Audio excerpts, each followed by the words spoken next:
Rebecca. She's an Army mom. Love it. All right, everybody, can I have your attention? I'm just going to say a few things. So on behalf of the entire Gibson family, we'd like to thank everyone for coming to this party to help share in Holland's success in completing this 47th month-long leadership academy that we call West Point.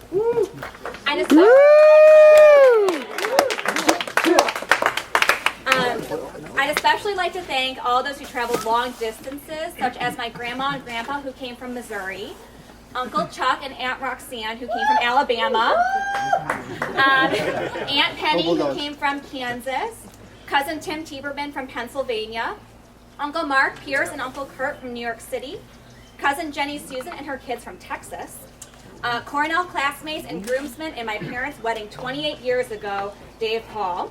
From my mom's study abroad program in Paris 33 years ago, baby. Kathleen Fenley. From my mom's girls trip to Europe in 2012, Jill Priest.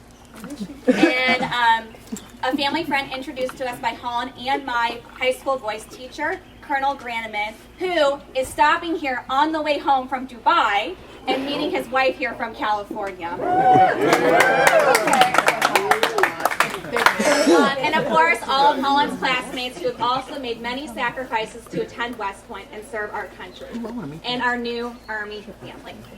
So we wanted to give a few remarks, and even though I'm the one who's speaking, everyone in my family contributed to what I'm about to say. So Holland's already embarrassed. Happens every time we have a family. We do. We always do speeches. He always sings it. All right, so It's part of being a Gibson. I'm sorry, we always do speeches. we are so proud of Holland because he chose to go to a school like West Point. Because we would have never chosen to go to school here. First of all, Illinois is really flat. And West Point is, well, always uphill, both ways in the snow. But hey, at least the cadets don't have to think about if they're cold or hot because West Point decides that for them. Actually, the cadets' personal feelings on the matter and the outside temperature is completely irrelevant. Some may say that at least West Point is free, but what they don't know is that it's a $350,000 scholarship rammed up your ass a nickel at a time. So, while that doesn't sound like fun, West Point makes up for that by forcing each cadet to go to the home football games that their team is almost most certain to lose, forces them to say they had a good time. Forces them to say that they had a good time, but then lets them party until the wee hours of 11 p.m. At the first. But on a more serious note, we know what it feels like to give your kid or sibling away to the Army. Anytime Holland missed an important family function, which was often, he'd always say, "Mom, I'm in the Army now." All weddings. Always. But the truth of the matter is that Holland has always been in the Army. Going to West Point never changed that. Let me explain. Oprah Winfrey once said, "I believe there's a calling for all of us. I know that every human being has value and purpose. The real work of our lives is to become aware and awakened, to answer the call." When Holland was in kindergarten, his teacher, Mrs. Sidney, told my mom that Holland would always be a leader, not because he's bossy, but because people always want to follow him. This became apparent when Holland went to Philmont with his Boy Scout troop at the age of 14. Holland was the youngest Boy Scout on the trek. Some of the activities along the trail were considered stupid by the senior scouts, but Holland didn't really care. He did them anyway, and pretty soon the senior scouts that were too cool were doing them too. Although we did not know it then, we know now that Holland certainly heard the call to lead men into battle and to serve our country, which is still, despite being run by government officials we don't always agree with, remains the best country in the world.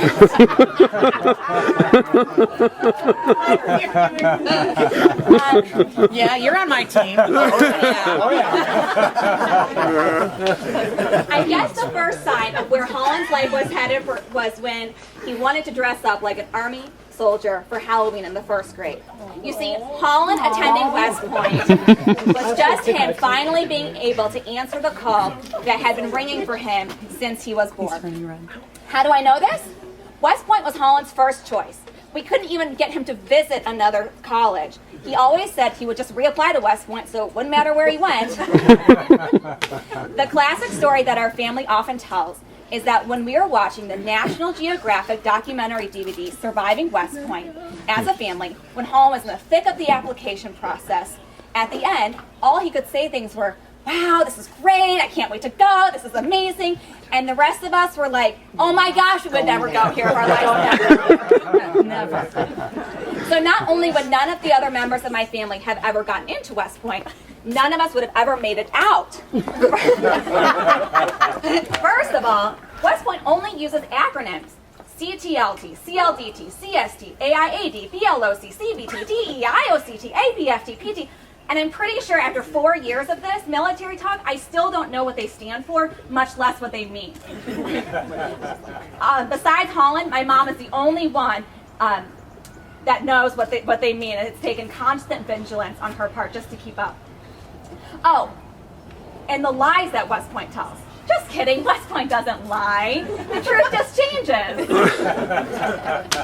And don't even get me started on that red tape.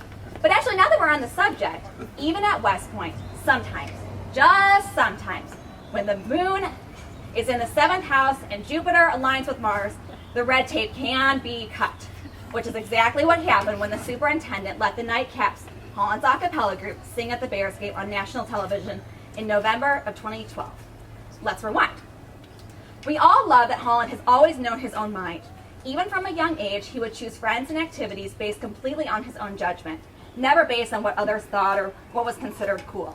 He just did things he liked and didn't really worry about the rest. And it always worked out for the best. Holland's first big decision at West Point was choosing singing over rowing. Woo! Yeah. Mrs. Chase. Holland knew that singing would not help his West Point resume or his future in the Army. He knew that West Point worshipped its athletes, that he'd get to have more food, sit at a special table, get out of duties, blah, blah, blah, if he rowed. But at the end of the day, he just loved singing more than rowing. And so you have to follow your heart, and Holland did just that. And what a blessing the Glee Club and the Nightcaps a cappella group has been. The doors it has opened has been amazing, such as his first performance as a plebe with Trace Adkins at the Grand Ole Opry, and now his most recent performance of singing at the NFL Draft a few weeks ago has to be a highlight because it has made Holland the most famous Gibson. 32. Additionally, he has made the coolest friends from singing too. If you are the company you keep, Holland must be really great because we love all of his friends. Now, some of you here knew Holland before his West Point days. You may agree that he was the typical middle child, never wanted to be the center of attention, never wanted to make waves, liked everyone, everyone liked him, just very, very easygoing. The rest of us aren't so nice, and in our family, we would often interrupt him, and he would just never really care. And we came to expect that he would just go along with whatever we wanted to do. And as a side note, we never quite understood his organizational methods. The Holland at West Point sent back to us was very, very different. He actually had opinions about things. And first of all, he's a lot more talkative. The first break he came home, he was telling a story. When we interrupted him and to ask him a question, then the conversation took a turn when Holland emphatically said, "I am not finished." And we were all stunned into silence. Holland also came home with a detailed planning calendar now that goes out for many months at a time. And who could forget at the All Academy Ball in Illinois plebe year when he was in the middle of the dance floor with a large circle of people cheering him on. And we were outside the circle and we were asking people like, what's going on? Why is everyone circling? They're like, oh, there's this plebe. He's really dancing great out there. It was our Holland. But despite all of your accomplishments and accolades, Holland, what we are most proud of is the man that you have become. You have been able to carve out a little corner of this world to be yourself, to balance your love of music with the rough, combat, hardened requirements of an infantry officer.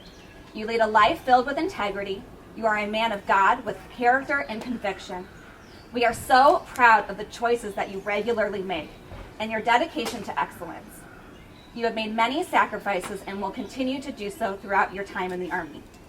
You have changed and grown in so many positive and remarkable ways since our day or report day back in 2010. You are a kid entering West Point 47 months ago, and now you're graduating a man and a leader. You freely chose a career with a higher calling, with conviction, honor, and dedication, and with no hesitation to serve the greater good. It is difficult to let you go, knowing that you will always be placed in harm's way at a moment's notice. It wasn't our first choice, but it was yours, and we will be at your side no matter where you are in this world. We are so very proud of you and will continue to offer you all the love and support an Army career demands. Holland, it is because of you that we will never be able to hear the Star-Spangled Banner the same way. Thank you for having the courage and the character to pick up the call that had been ringing for so long with a tune that only you could hear. Okay, so now I would like to welcome the nightgaps to kind of start congregating. We'll go to the grass. We'll go to the grass. There. So we can Okay. walk. Yes!